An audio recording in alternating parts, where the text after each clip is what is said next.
वर्षा बंगला महाराष्ट्राच्या मुख्यमंत्र्यांचं शासकीय निवासस्थान। शिवसेना ठाकरे गटाचे खासदार संजय राऊत यांच्या एका विधानाने हा बंगला सध्या चर्चेत आलाय। महाराष्ट्र राज्याचे सध्याचे मुख्यमंत्री देवेंद्र फडणवीस हे या बंगल्यात राहण्यास तयार नसल्याचं बोललं जात आहे। मी वर्षा बंगल्यावर राहायला गेलो तर रात्री तिकडे झोपणार नाही असं फडणवीस म्हणत असल्याचं बोललं जात आहे। अशातच आता संजय राऊत यांनी प्रसार माध्यमांशी बोलताना वर्षा बंगल्याबाबत अत्यंत स्फोटक दावा केलाय। वर्षा बंगल्याच्या बाहेरच्या लॉनमध्ये गुवाहाटीच्या कामाख्या मंदिरात बळी देण्यात आलेल्या रेड्यांची शिंग आणून पुरली आहेत। सध्या भाजपच्या वर्तुळात अशी चर्चा आहे, आम्ही अंधश्रद्धेवर विश्वास ठेवत नाही, मात्र वर्षा बंगल्यावरील कर्मचारी वर्गातही अशी कुजबूज रंगली आहे। कामाख्या मंदिरातून आणलेली रेड्यांची ही शिंग मंतरलेली आहेत। जो कोणी दुसरा मुख्यमंत्री येईल त्याचं मुख्यमंत्रीपद टिकू नये यासाठी ही मंतरलेली रेड्यांची शिंग वर्षा बंगल्यावर पुरून ठेवण्यात आली आहेत। त्यामुळेच देवेंद्र फडणवीस हे वर्षा बंगल्यावर जायला तयार नाहीत। देवेंद्र फडणवीस मुख्यमंत्री म्हणून काम करतायत, पण ते अधिकृत निवासस्थानी जायला तयार नाहीत। त्यामुळे देवेंद्र फडणवीस अस्वस्थ का आहेत हे महाराष्ट्राला समजलं पाहिजे असं संजय राऊत यांनी म्हटलं। देवेंद्र फडणवीस अजून वर्षा बंगल्यावर का जात नाही, हा मारुती कांबळेचं काय झालं यासारखा आमचा प्रश्न आहे। इतके महिने झाले मुख्यमंत्री पदाची शपथ घेऊन, पण मुख्यमंत्री पदाचं जे अधिकृत निवासस्थान महाराष्ट्राचं आहे तेथे अद्याप आमच्या राज्याचे लाडके मुख्यमंत्री देवेंद्र भाऊ फडणवीस ते अद्याप राहायला का जात नाही। आणि मी असं ऐकलंय, मुख्यमंत्री असं म्हणतात राहायला गेलो तरी तिथे मी झोपायला जाणार नाही। म्हणजे काय प्रकार आहे? अख्ख्या महाराष्ट्राला चिंता लागून राहिली, त्याचं उत्तर या लिंबूवाल्याने द्यावं। हे जे लिंबू सम्राट आहेत शिंदे गटात सगळे लिंबू मिरची, माझ्या असं कानावर आलेलं आहे की बीजेपीच्या अंतस्थ गटामध्ये अशी चर्चा आहे की त्या बाहेरच्या लॉनमध्ये काहीतरी खोदकाम करून कामाख्या देवावरून आलेल्या रेड्याची शिंग पुरली आहे वर्षा बंगल्यावर। हे रेडे कापले असं तिथे चर्चा आहे, असं त्यांचेच लोक सांगतायत, असं तिकडला स्टाफ सांगतोय।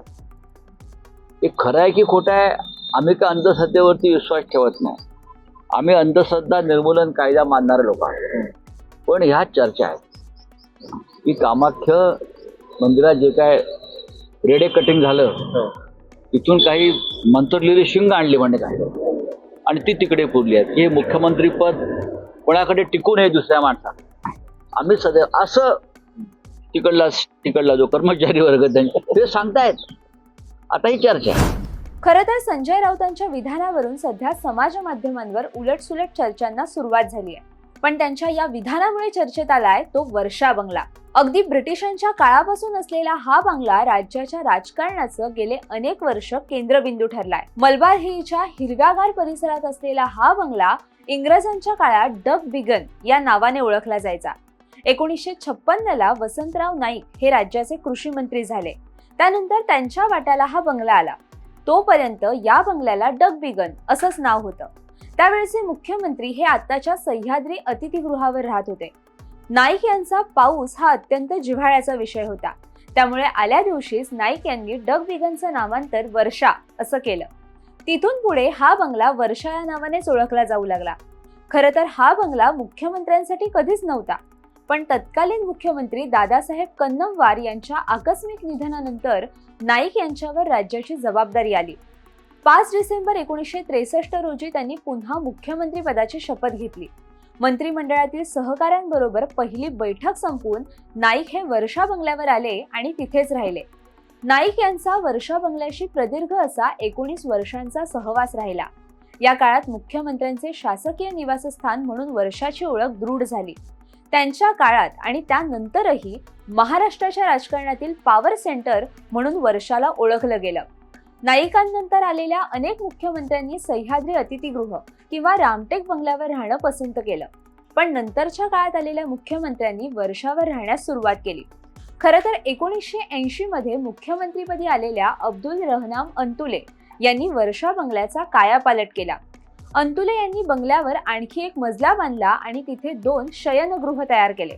वसंतदादा पाटील, शरद पवार आणि AR अंतुले यांच्यानंतर बाबासाहेब भोसले शिवाजीराव निलंगेकर, सुधाकरराव नाईक, मनोहर जोशी, नारायण राणे, विलासराव देशमुख, सुशील कुमार शिंदे, अशोक चव्हाण, पृथ्वीराज चव्हाण, देवेंद्र फडणवीस, उद्धव ठाकरे, एकनाथ शिंदे असे अनेक मुख्यमंत्री या बंगल्यात वास्तव्यास होते. पण त्यातील वसंतराव नाईक आणि देवेंद्र फडणवीस हे दोघेच 5 वर्षांचा कार्यकाळ पूर्ण करू शकले. वर्षा बंगला हा कायमच राज्याच्या राजकारणाचं केंद्रबिंदू ठरलाय. राजकारणातल्या प्रत्येक नेत्याचं मुख्यमंत्री होऊन या बंगल्यात वास्तव्यास जाण्याचं स्वप्न असतं. पण आत्ताचे मुख्यमंत्री देवेंद्र फडणवीस पदभार स्वीकारून 40 दिवस झाले तरी वर्षा निवासस्थानी वास्तव्याला गेलेले नाहीत. त्यामुळे यावरून उलटसुलट चर्चांना सुरुवात झाली आहे.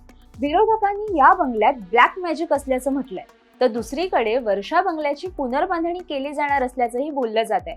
त्यामुळे राजकीय चिखलफेकीमुळे एक ऐतिहासिक वास्तू बदनाम होत असल्याचं पाहायला मिळत आहे.